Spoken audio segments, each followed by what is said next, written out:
Welcome to Cinema Activist. I'm your host, John Lyons, and I am here today with Jacob Perrett. How are you doing, good sir? Doing good, my friend. How are you? Awesome. And we're here at Casawago Square at Cup and Spoon. They have delicious ice creams. The best. Best you've ever had. So how have you been, good sir? Doing good. Doing good. Happy to be out here outside in this beautiful day with you. Yeah, it is a beautiful day. Yeah. So you just got back from film festival premiere of your new film, which is Photo Negative, which we will get into. But this episode is going to be about Meet Jacob Perrett. That's you. Yes, that is me, correct. Yes, correct. Dude, I'm used to talking about the movie. I'm not used to talking about myself. I know, I hate talking about myself, so sorry. It's all right. And then in the next episode, we're going to bring in some special guests. That's correct. Who are involved in the film, and then we'll dive into the film. And then I think we'll do a third episode and maybe talk about making film in Western Pennsylvania. And then maybe in a fourth episode, I'm thinking we'll get you together with Jill Killington, who I did a series with, and invite some other filmmakers from both out west and here on the East Coast, and kind of have a big collaborative conversation about all things indie film. How does that sound? Good. It'd be like the Avengers teaming up. It will be like the Avengers teaming up. Yes, absolutely. So, all right, when you were starting out as a young scrubber, did you grow up were you born and raised in Western PA? Where are you from, Jacob? Yeah, so I'm from Sagertown, which is a town that you've heard of before, but it's a stone's throw from where we're at right now. Nobody. I mean, I even say it's interesting. Like you mentioned, we were just in Tennessee, and I'll bring up I never say I'm from Sagertown because no one knows what that is. So I'll say either Erie or Pittsburgh. More people know Pittsburgh, but even Erie, they'll be like, "Oh, really? Where's that at?" I'm like, "It's one of the Great Lakes." I remember at home. Did you ever learn that in school? What? It's an acronym for the Great Lakes. It's home. It's Huron, Ontario, Michigan, and Erie. That works. Learn something. We're here to learn about film, bro. It's all good. Yeah, I mean, I do find it weird when people don't know where Erie is. Right, I'm like, it's a lake, and they're like, oh, where? Yeah. But that's all right. So we're here in the middle of nowhere making movies, independent films. So when you were growing up in Sagertown, did you like to draw, color? Were you a storyteller back then?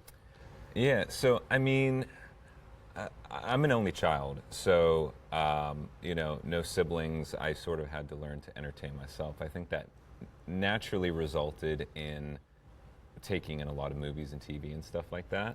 But I didn't initially start there. I think it was because I don't know, something that just didn't seem like attainable per se.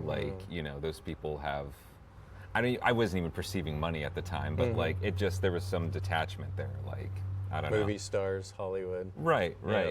And so I guess to answer your question, yes, I was creative, but I sort of started out in drawing and stuff like that. What did you draw? I did. So I heard an episode you made comics. Yeah. I made comics as well. All right. Yeah. What were your characters in the comics? Dude, I did Pirates of the Caribbean. I know that's super weird. You think superheroes. That's a lot of characters. Yeah. I like Jack Sparrow and So you had your own adventures of Jack Sparrow kind of a thing? Yeah, and I mean I did original stuff as well. I couldn't tell you I don't know what superhero, but I was into Spider-Man and stuff as well. So. But did you create your own superhero as well? Yeah. Okay. And you don't remember what the... No. Oh, no. Probably purposely blocked it out. Yeah. It's all right. It's all right. But yeah, so I sort of started there, and then it was a while before I found film specifically, because I did sports for a while. Okay. And I think I was sort of trying to find a sense of community, Yeah. Because sports was where it was at in small town America, right? Right. Yeah. And as you can imagine, you go to Sagertown and you're like, oh, I want to make movies. People are like, yeah, it's not a thing. Yeah. So Or they laugh and say, what kind of movies, right? With a little Right. smirk on their face. I get Right. that a lot too. Yeah. And I was doing like, well, and that's another thing, speaking of like community, like I had like friends, but like it wasn't like, I don't know, like, it's weird when you're like 10 years old and you invite kids over and you're trying to construct a movie. They just Oh, want to dang. like play All right. football or whatever. Yeah, you know? you wanted to direct at a very young age then. Yeah. Okay. So I started like when I was doing videos at first. I was doing like stop motions because you know I didn't need anyone else. I had all the characters there. So I did like stuff with like Legos and like claymation. It wasn't Cool. clay; it was like Play-Doh. But That's cool. so I did that, and then Do you still have any of those? they're around. Yeah, somewhere? They're around. Okay. Yeah. Have you shown them to Carly? Has Taylor seen them? Not voluntarily. You've probably seen some of them. I mean, who am I talking to? No. Yeah, well, yeah, sure. Sorry, we're breaking the rules. No. No camera to cut away to. Right. No, we'll make this episode really meta. Okay, that's fine. We can put them in as stop motion. We can make Carly's and Taylor's, and they can be standing next to the cameras with their arms crossed, watching us. So yeah, I was doing well, and I quickly found out that I didn't have patience for stop motion because I mean, I was yeah, like, I was so like, tedious. Yeah. Yeah. So like, yeah, not only would I like edit the Legos and frame by frame stuff like that. Oh, and now that I think about it, I wasn't doing stop motion with like a DSLR or like a picture. I was using my video camera at the time, and I would press record and then press it again really fast. Okay. I tried to piece it together like that. So you got a few frames, and they weren't always the same amount so it of was frames. like very jagged, Okay. you know. But still, the theory was there. You're trying. And then I would take it They're into, probably pretty jittery. Yeah, I would take it into Paint on like my parents' old like family computer, and I would edit like the mouse for talking and Nice. stuff like that. And then I don't know. I eventually reached a point where I was like, I can't. I'm gonna do live action. Yeah. So what was your first live action, and who was in it? Did you do shorts for school, or was it just on your own? I did. I had a YouTube.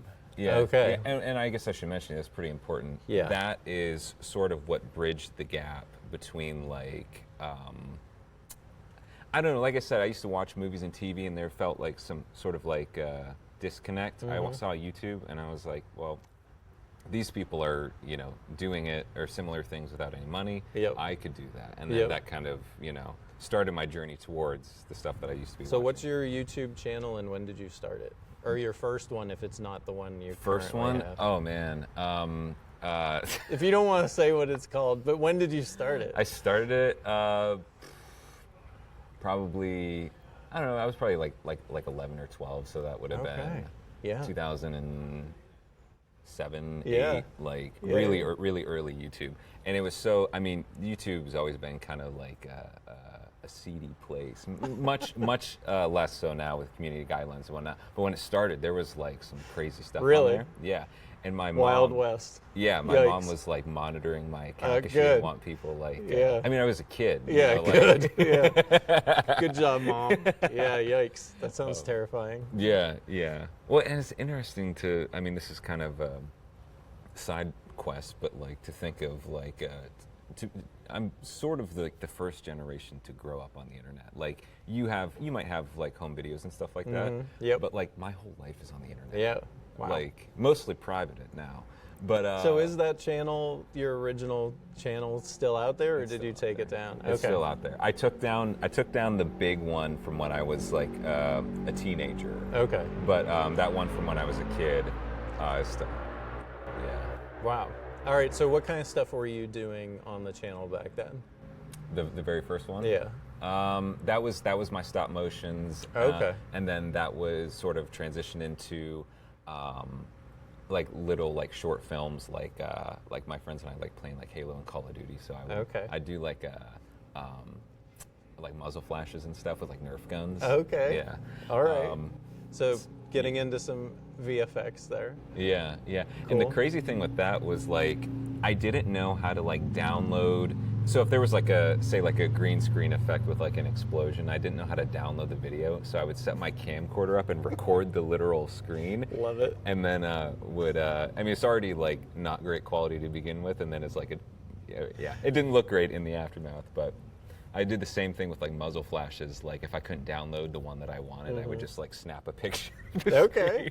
No, but that's Yeah. all right. Yeah, you're trying to like find your way around using the technology that you had access to, right? I mean, that's cool. Okay, so you were what, age 11 when you started like your Somewhere first around YouTube? there. Okay, so when was your first like all live action short film that you worked on? And what was it? And did you write it? Was it an adaptation? I mean, I did the first one. I can't even like quite remember exactly. Like I don't know. I did like a lot of stuff with like zombies. That was. So my you were first. into horror like early on? Yeah. Okay. But the zombie stuff back then was like, it had like a twinge of like even like comedy and self-awareness. Like we're in the apocalypse, but like we're legitimately like kids. So like I don't know. There was like some Like your own kind of Shaun of the Dead kind of yeah thing? yeah. Or? I didn't know what Shaun of the Dead was back then, All right. but yeah. Yeah. Okay. And I mean, back then, like I wrote everything, and honestly, it was probably rip-offs of things that I saw on Sure. YouTube that I liked. I Yeah. did that a lot. Even like with my stop motions, I was like, you know.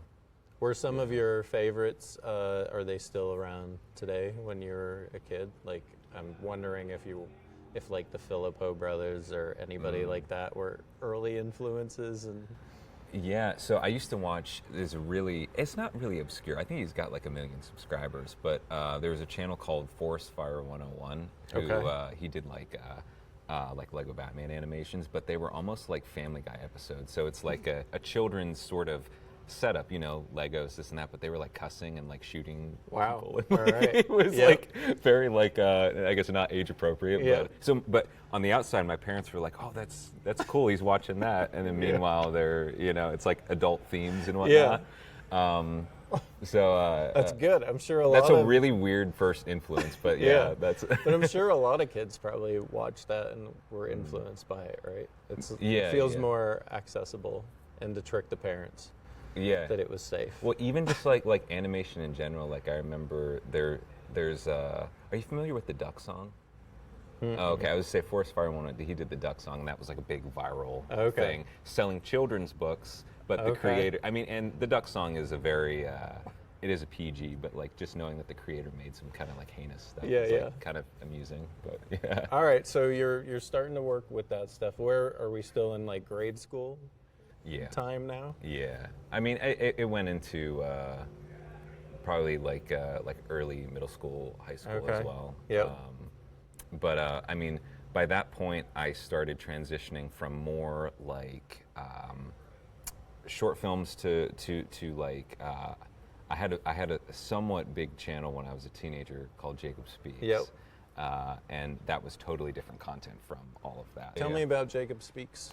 Yeah, so it was quite the departure. It was more like vlog, like day in the life, but I also did like comedy sketch, stuff, and I was like a teenage heartthrob. Sort of, All right. Obviously. Yeah. Okay, so you were writing this. Was this just you? Just like me. you I mean, into camera? Yeah, I would involve like some friends for certain like skits and whatnot, but most of the time it was me. There was a point in time where I was doing like daily uploads, which that's work. Yeah, well, that was back then when your YouTube video didn't have to be 20 minutes long to get watch time. Okay. So I mean, some of them were like, I don't know, a couple minutes long. But yeah, thinking about that as a YouTuber today, I'm like, I do 2 videos a month now. You know what I mean? Yeah. So how big did the channel get? How long did you do that? And talk about maybe if you want to share some of the numbers and stuff. Sure. Like. Yeah, so I want to say I started Jacob Speaks at like 15 or 16, all the way up until I was probably 17-ish. Cool. And in that period, I got like 20,000 subscribers, All which right. that was.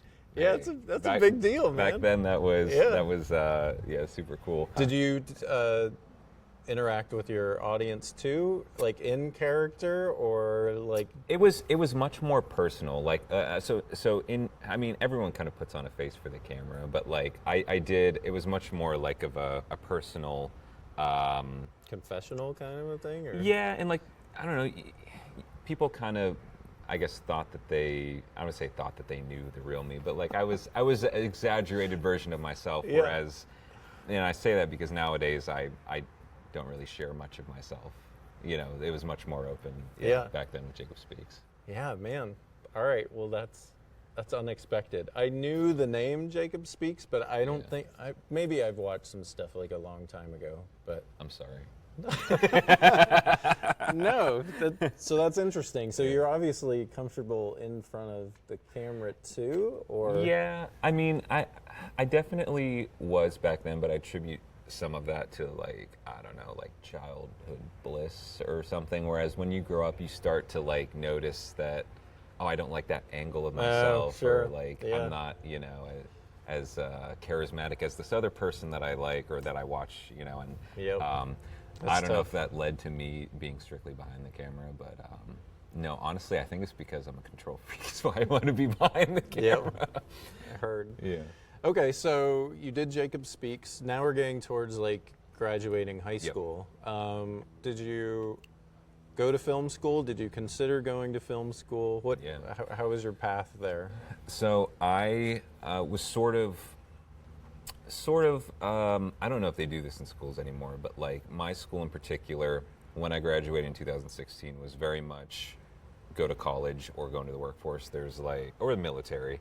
I guess it's like, what else would you do? But college was really, you know, I don't know, I guess expected. Yep. And so not knowing that I wasn't going to go in the service and knowing that I didn't want to work at a factory job, I went to college. Where'd you go? I went to Edinburgh. Okay, I've heard of it. Yeah. Yeah. And I did start in the film program. Okay.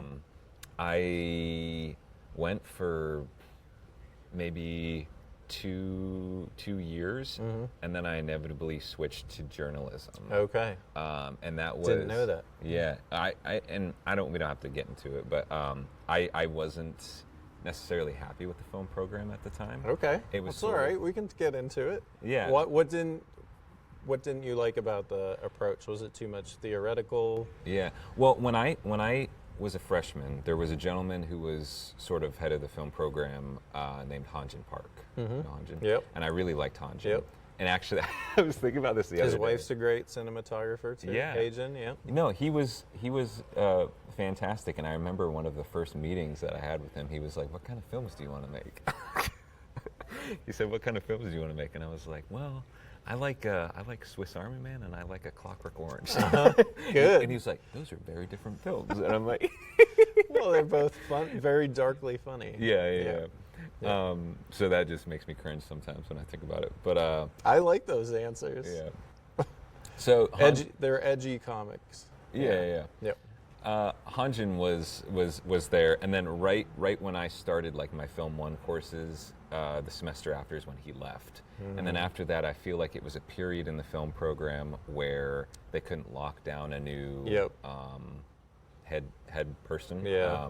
And you're maybe feeling a little bit like you had lost your anchor at that point. Yeah, because every There was good energy around him. I don't know. I felt like every semester when I would take a new film course, it was like starting over again because there was, you know, and I had one professor in particular who didn't know that there was more than one Star Wars movie.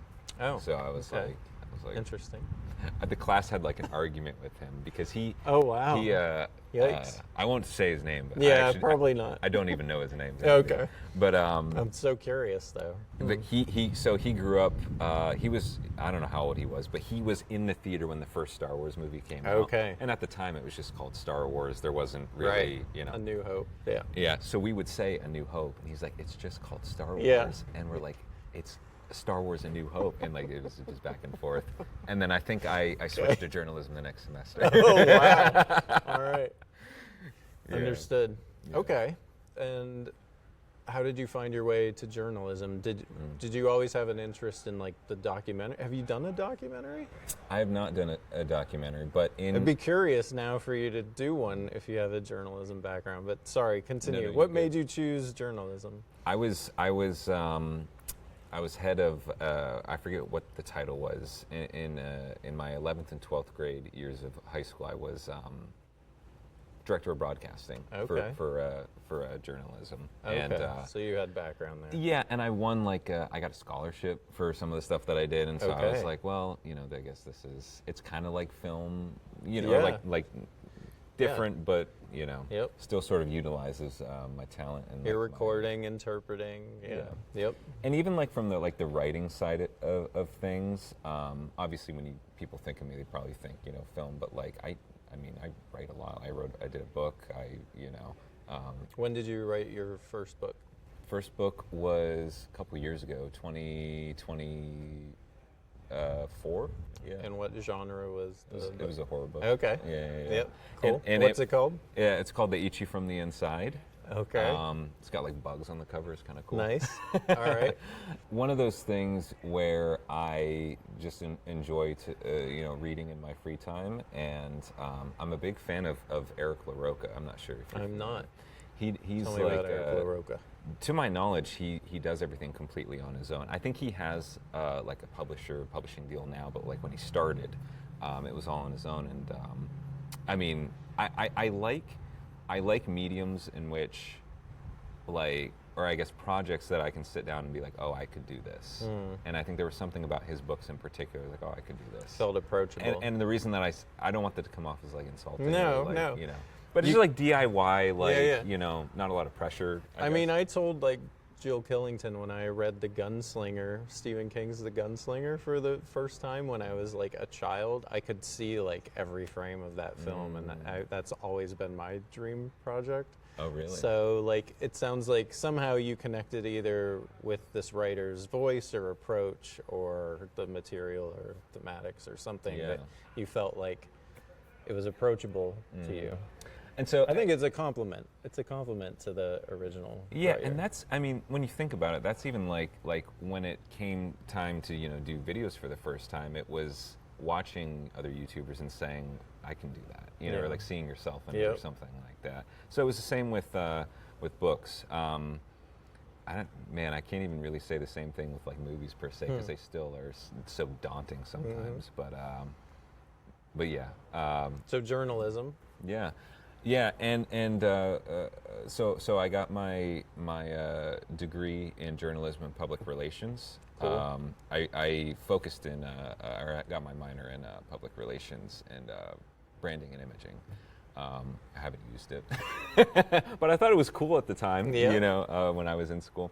When you think about it, because I'm like, oh, I don't even use my journalism degree, but what I do on my YouTube now is still, it's journalistic. Yeah, I'm sure you used a lot of, or have learned a lot of things in writing and your approach to writing and research and stuff like that you use. Yeah. Even if you're not considering it journalism, I'm sure you've picked up some tools. Well, and it's funny because, journalism obviously is so reading heavy. I remember even maybe I shouldn't say this, makes me sound like a prude, because I left the film program because I wasn't happy with it, and then I remember I was in the journalism program and I was we proofread and peer read, and I'm like, I don't know how some of these people graduated high school. You're tough. I know. You're a critic. I know. That's all right. Hey, I'm tough on myself too, though, I guess.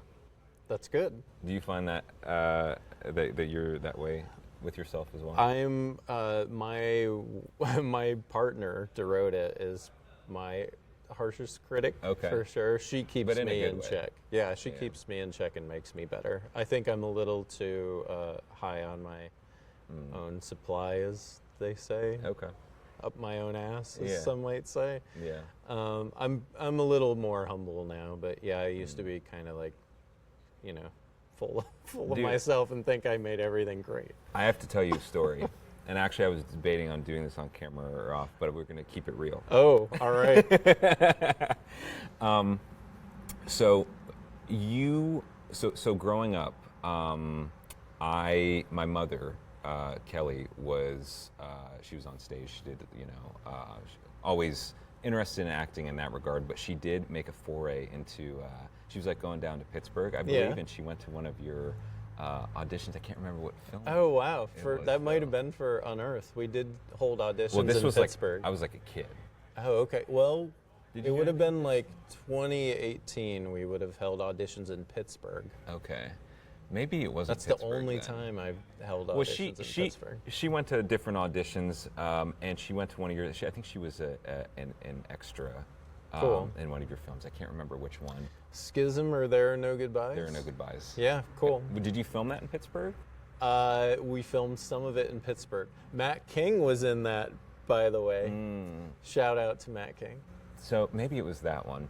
But yeah, so anyways, seeing my mother go out and audition for all this stuff and hearing about John Lyons, like you were no shit. What?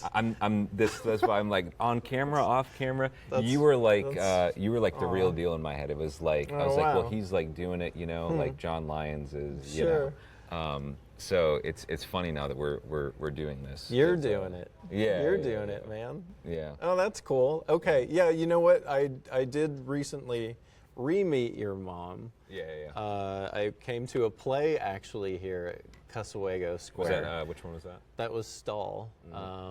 And Carly, your partner, and your mom were there. And she looked familiar. And when I said, nice to meet you, I believe she said, we've met before. Oh, yeah. So that's cool. I told her that I would tell you that story about how, Yeah. Oh, that's awesome. That's awesome. Yeah. Okay, so you have your journalism degree. You've had some YouTube channels and some regular followers and some success there. When do you decide, like, I don't know, when's like the next leap for you? What kind of camera equipment are you using at this point in time? When did you buy your first camera? What was your first camera and the projects around that time period? When I was in college, I was shooting on a Canon Rebel T3i with Cine lenses. Yep. So that kind of made up for some of the cheaper lenses body. are where it's at. And that's what I shot my first feature on. And what was your first feature? Weird fiction. I kind of go back and forth because I sort of made others in high school, but we don't count those. Okay.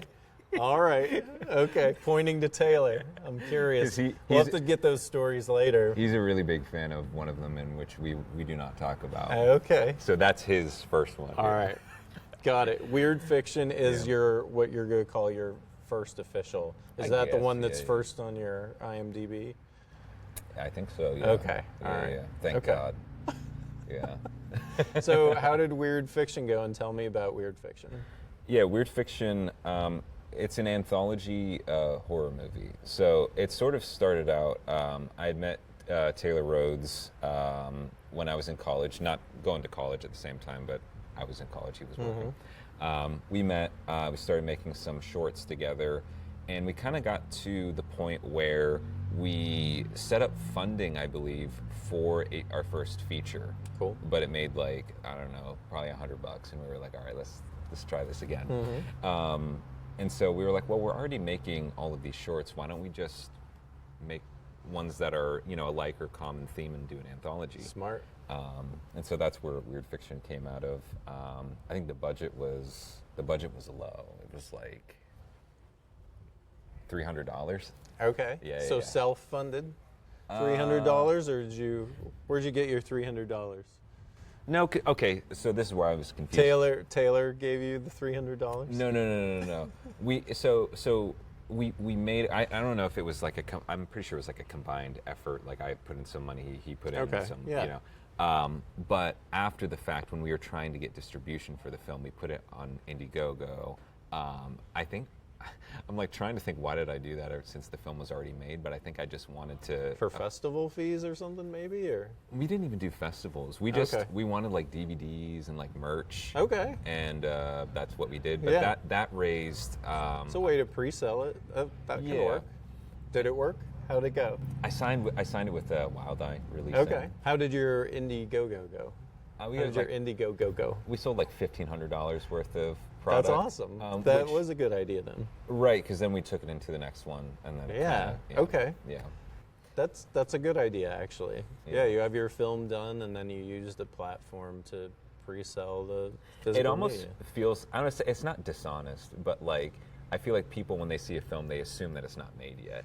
But that's something I've always found kind of tricky is like how do you market and make T-shirts and Blu-rays and this and that for like a film that doesn't exist yet? Right.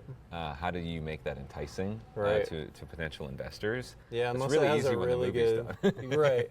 Unless it would have like a really good name or a really good hook or Yeah. something graphically that people would really like want. Well, what did you do for Unearth? You said you had a Kickstarter or Indiegogo. We did a Kickstarter, and yeah, our goal was like 15,000, Okay. and that was successful. And so then we decided to just use that to shoot a 6-minute proof Okay. of concept and Was go that from there. with the girl and the shovel in the cornfield? Or did I? Yeah, baseball. Or baseball bat. That's Yep. what it was. Mm-hmm. See, I remember. I'm pretty sure my mom like showed me like, look at John Lyons. All right. And I was like, Damn. I'll never be that. good. Mom, my first fan. Cut to you meeting her every time. Who are you? Oh, No, you're good.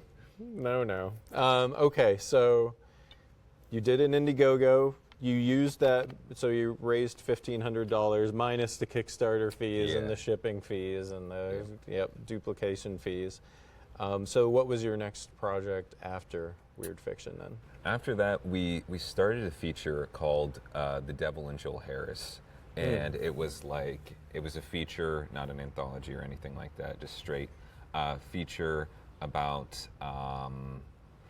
it's not out. It's not out. We didn't finish it. Yeah, I got that from your tone. I'm like, I don't think I've heard of this one. Yeah. So, Okay. and I guess I won't get into the details of like how that, went about. But it was either, Well, you can share a little, like what, it just wasn't working or? no, so that project didn't get finished, and we then decided to do another anthology because it worked the first time. Yep. We thought we could do it better, and I think we did. What was this one called? That one was called Spine Chiller. Okay, yep, heard of that one too. And it's another anthology, but it's a little bit more kind of like Trick or Treat in the sense of like there's not really defined segments. They're all separate stories that intertwine with one Yep, another. cool. Whereas Weird Fiction was kind of like horror host. Here's the next story Yep. sort of thing. Yep. So yeah, we did a Spine Chiller after Devil and Joel Harris, and then I still really wanted to just make a straight feature, no anthology or anything, and then so that was Creature in the Dark. We started in 2020, and then that was around right before the pandemic. And what's interesting about that movie, to me at least, is it sort of deals. It's post-apocalyptic and deals with partially with like this sort of parasitic virus that is on these creatures. And so you see people wearing surgical masks and whatnot. Oh, wow. And then the pandemic happens. Yeah. How about that? So I'm not saying that I predicted it. You caused it. Well, wait. Just kidding. Okay, so how did that one do? Did you do a crowdfunding for that one? We did. Okay. Yeah, I think we got like probably like 1,000 or something Okay, like that. That cool. seemed to be like the sweet spot for like Yeah. every project Cool. around that time. But that film in particular is special to me because when we had the showing at our local theater, I proposed to my wife at the end in front of everyone. And, Wow. Yeah. Roll clip. Carly, I have loved you since the first day that we met at Tim Hortons. So, you know Facebook, right? I've heard of it. The Facebook. The Facebook. The Facebook, yeah. She went to a school called Maplewood. I went to Sagertown. They're both in the same district, but sort of. Yep. We didn't know each other. Other side of the tracks. Yeah. Yeah. And so it was a situation where I had mutual, so I kept seeing her in my recommended friends feed, and I thought she was cute. and I literally messaged her and I was like, "You're cute. You want to go out?" And it worked. Hell yeah. Good job, sir. Yeah. Good job. Yeah. Okay, so at the theater. I made up for that with the proposal. It was much more romantic. Yeah, no, it's all good. So when did you two start working together? Our first project together was Spine Chiller. She played a small part in one of the segments. And then Creature, she played it was just a voiceover. Okay. Tell me about the short. Yeah, so... and then where did that fit in the timeline after, like, Yeah. Spine Chiller, or? So Spine Chiller, Creature, proposed to Carly, and then I got the opportunity to direct for someone else's anthology. So Cool. Rocky Gray, who did, are you familiar with 1031? It's series 1031 part 1, 2. Nope. Okay. Sorry. No, you're good. Sorry, Rocky. Yeah. Are you familiar with him? He's he was the first drummer of Evanescence. What? Yeah, and here's the thing. When he hired me to do that, I'm like trying to look up his filmography, and I kept on seeing shit for Evanescence, and I'm like, get this out of isn't here. the Like- guy? What the hell? And then I go to the Bring Me to Life music video, and he's back there on the drum, and I'm Damn. like, what is this? No, I don't know Yeah. any of this. Wow. Yeah. Holy shit. So he has serious. How did he reach out? How did he find you? Reach out to you? How we, did this we were on a podcast together following Spine Chiller. I was on the podcast for Spine Chiller. He was on for 1031 part. I don't know, it was 1 or Okay. 2. We started talking after that, and yeah, I don't know. It just Wow. just That's formed a awesome. connection.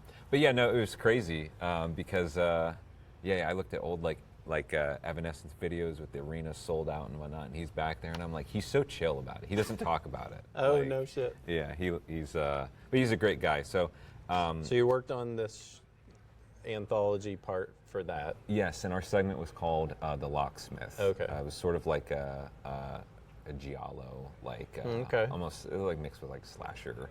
Cool. About this guy named Lennox Lockhart, who he's this guy. He's all like burned up. Are you familiar with Blood and Black Lace? Yes. So you know how like the killer has like it's not like pantyhose, but it's like spandex or Yeah. whatever. So we did that with like the little fedora hat, but like we cut out his mouth and he had these nasty teeth and his skin was all burned. Sounds awful. Great. Yeah. Love it. Good visual. So Carly was technically the lead in that, but her first lead in features that we did together was Sigil. Cool. Yeah. Yep. Which Sigil was directly after that segment. Here's the thing. Horror is great for indie filmmakers because it's the most profitable genre. Yeah. Right. And you don't need to have big name stars and stuff. Right. And I remember I was at one of the panels at Erie Horror Fest. I think it was whatever year that we showed Sigil. So 3, 4, 3. 3.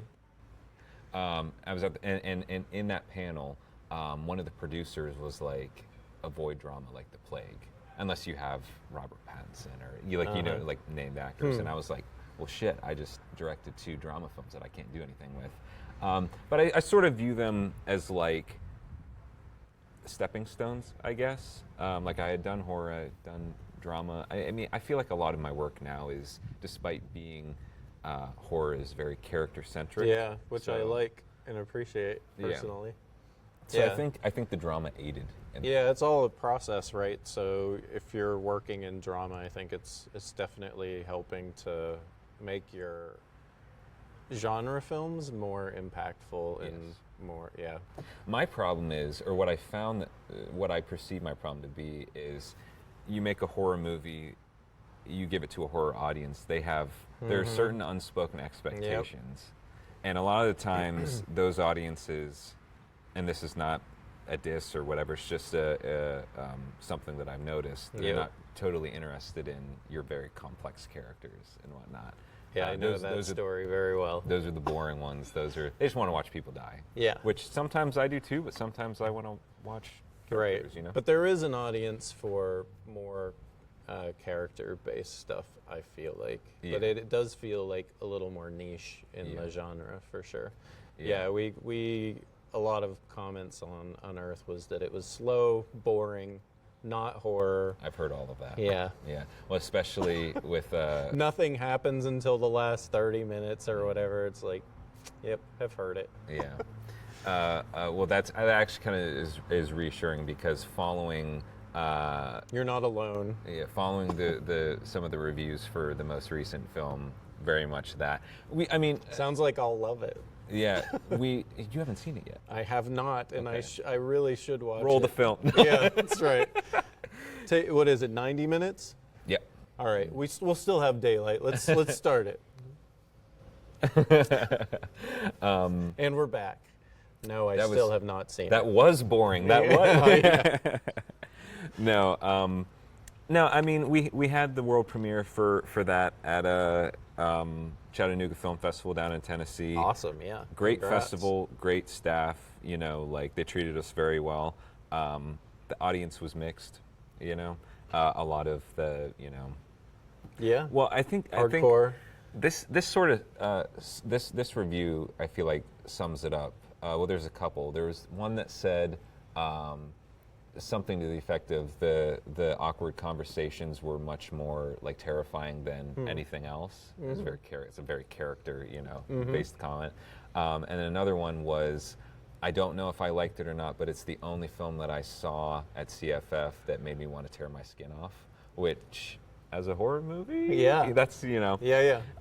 So I don't know. Yeah, it's a very and I mean I can, even though I made it, like I can watch it after the fact and say that's a really challenging film. You know what I mean?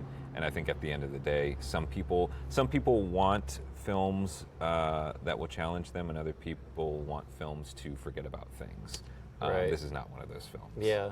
I don't like. Yeah, the forget about ones. I less and less in my life do I watch those. Right. I really just want quality stuff every time I'm deciding to Sure, yeah. spend time with a film. Yeah. But I understand, yeah, some people, they say want to turn their brain off or just want a popcorn movie or, yeah. You seen Master of Disguise? No. I haven't seen Master of Disguise. What? It's a really old Dana Carvey. Dana Oh, Carvey damn. movie. Yeah. It's so weird. I saw it as a kid. Taylor saw it as a kid. It's like an inside joke. We Got treat it. it as a masterpiece. Like Okay, when's got it. Criterion, but it's like not. Got it.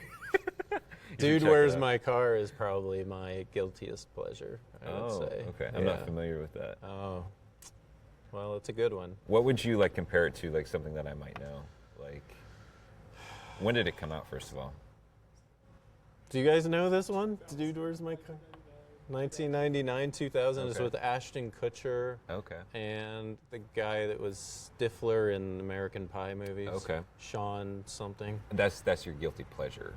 Yeah. Movie? Or okay. Yeah, it's really dumb, like Dude. stupid, really stupid. I would say my guilty pleasure movies are like Master of Disguise, Cat in the Hat. I was to say Austin Powers, but I just like Austin Powers. Yeah. I still have those in Snapper DVD. Yeah. Containers. Yep. Those need a Criterion release. Yeah, there you go. Right. Well, so yeah, I almost feel like in drama, what would they call them? Like character dramas, like stuff that was very character focused. It almost feels like horror should, because I know people hate the word elevated. Right, But it almost feels like there needs to be like, I don't know, character-based horror. There needs to be some other. Yeah. So the people know what they're getting into, because it's like when we want to market a film, we want the most people possible to see it, right? So we're going to market up front the visuals of, the more genre elements. But yeah, we are letting down a part of the audience that then has different expectations. It is a tightrope walk. I mean, and then some people have that brand, like, we can name a bunch of, Ari Aster and all kinds of people that also do character that's in genre. Yeah. But Do you feel like those types of movies work only for higher budget, like A24? 'Cause Like then they they're can get allowed a to name. do it. They're allowed to do it, but Right. if indie does it, then Right. it's, you know what I mean? yeah, because if you have Pedro Pascal and like if you have big name people in it, then you can get people to come and see it for that reason Right. too. Yeah, I don't know. But that's the thing, though, is like I feel like like say, Hereditary or Midsummer, or did you say Midsommar, I say, but those are two films. what do I know? That like people genuinely like. Yeah. I feel like. Yeah. I mean, some people are like, but like, I feel like you could make that movie, like if you or I made that movie, it would still be boring and slow. I don't know. Maybe it's because Florence Pugh's not in it. Yeah. I don't know. Yeah. I don't know. Yeah, I don't know. But I personally, I appreciate the types of films that you make, and I really enjoyed Sigil, and I'm really looking forward to seeing Photo Negative when I get a chance. Maybe this is a good point to end this episode. Sure. And then we'll bring in, for our next episode, tune in next week, or in a couple weeks, for our next sit down with some members of the Photo Negative team, as well as Jacob. Thanks for being here. Where can people go and find your socials and all that? So my YouTube is called Something Sinister, and I post there twice, usually 2 or 3 times a month. Different, it's true crime, it's internet horror, mysteries, stuff like that. And I'm on Instagram as well, @JacobSpeaks. There we There's go. the history That's of it. Where it is. Yep. And what about some of your films? Where can people see like your most recent stuff? So Sigil is typically the one that I want people to start with if they've never seen any of my films, and that is getting distributed by Scream Team Releasing. It's set for later this year. They said third quarter this year. Cool. So I'm just hoping it's out by the end of the year. Yeah. So, okay. Great. So keep an eye out for Sigil. And Photo Negative is still doing festivals. Distribution is in talks, not set in stone yet. So Great. Well, thanks for being here, Yeah, Jacob. of course. We'll be back next time.